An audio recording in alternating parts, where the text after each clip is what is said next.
This is code.org. Let's see what we have here. This screen has all the right code, but not in the right order. Oh, really? Let me hit run. Yep.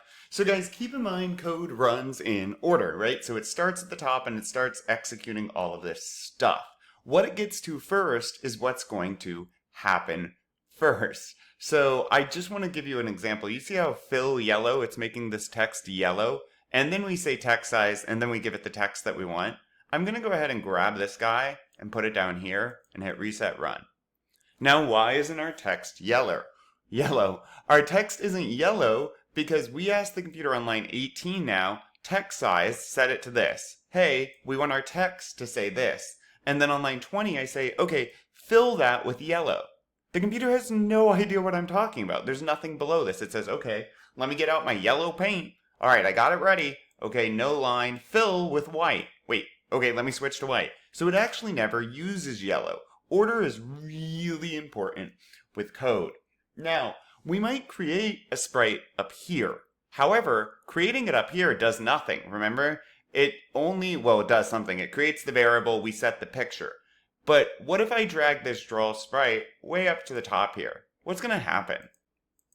Why? Because code runs in order. So the first thing that executes here is draw sprites. We don't have anything that's a sprite yet. Down here is where they're made, right? So that's what's creating our sprites. Well, let me draw sprites here and see what happens. Boom, boom. Why isn't that showing? Let's try one more thing. Boom. Okay, why is it showing now? Well, because the background originally, it was drawing it, we couldn't see it. We can't see the sprite because it draws it and then it throws down this background, the light pink background, which I assume is not an animation, just something they did. It covers up our sprite. Our sprite disappears. It's back there, it's the background has painted over top of it. So now, if I do it here, are there lines over it? Well, look. This is where we're creating these lines, and that's why our strawberry is currently in prison. Let's see if I drag it down here after all these lines, but before we do the text. Ta-da! Cool, we broke it out of prison, we got the text over it. It's very nice to meet you. Oh, I actually really like that joke. Anyways, alright, onward.